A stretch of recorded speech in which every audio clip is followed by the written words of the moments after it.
Bismillahirrahmanirrahim. Assalamualaikum warahmatullahi wabarakatuh.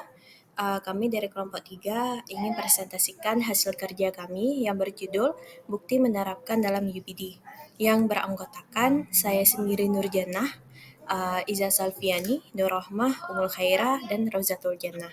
Selanjutnya akan dijelaskan oleh teman saya.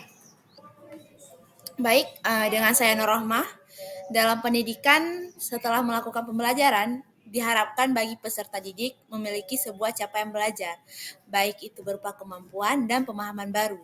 Jadi pada desain UBD sendiri dikembangkan pandangan beragam tentang pemahaman meningkat melalui enam konsep yaitu kemampuan menjelaskan, kemampuan menerapkan, kemampuan menafsirkan, kemampuan perspektif, kemampuan berempati, dan pengetahuan diri. Jadi dalam pembahasan kami ini, kami akan membahas bagaimana tentang kemampuan menerapkan yang akan dijelaskan oleh rekan saya. Baik, saya Zulfiani akan melanjutkan tentang pengertian menerapkan. Yang pertama itu menurut KBBI, menerapkan memiliki arti mempraktikkan. Kemampuan menerapkan berarti kemampuan untuk mempraktikkan suatu teori, metode, dan hal-hal untuk mencapai tujuan tertentu. Dan selanjutnya dalam menurut para ahli, yang pertama ada menurut Usman, dia mengatakan bahwa penerapan adalah bermuara pada aktivitas, aksi, tindakan, atau adanya mekanisme suatu sistem. Cara implementasi bukan sekedar aktivitas, tetapi suatu kegiatan yang terencana dan untuk mencapai tujuan kegiatan. Dan selanjutnya ada pengertian dari Setiawan, penerapan adalah perluasan aktivitas yang saling menyesuaikan proses interaksi antara tujuan dan tindakan untuk mencapainya serta memerlukan jaringan pelaksanaan birokrasi dan yang efektif. Baik, dengan saya Nurjannah ingin menjelaskan kemampuan menerapkan. Jadi, kemampuan menerapkan sangat dibutuhkan peserta didik untuk dipelajari karena sebagai bekal keterampilan yang nantinya digunakan di masa depan untuk menghadapi perubahan zaman.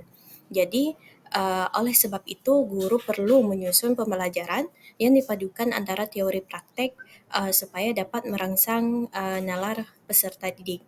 Adapun cara yang dapat dilakukan seperti memberikan tugas kinerja atau performantas.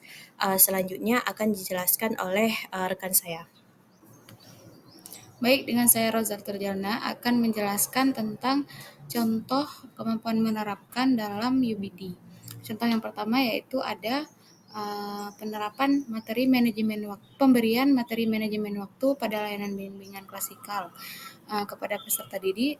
Dengan capaian layanan, peserta didik nantinya mampu melakukan simulasi menggunakan jurnal harian yang telah mereka rancang sesuai dengan apa yang mereka pelajari terkait dampak positif dari penerapan jurnal harian dalam manajemen waktu, sehingga terbentuknya kesadaran dalam diri peserta didik untuk berpola hidup teratur sesuai dengan yang mereka pelajari.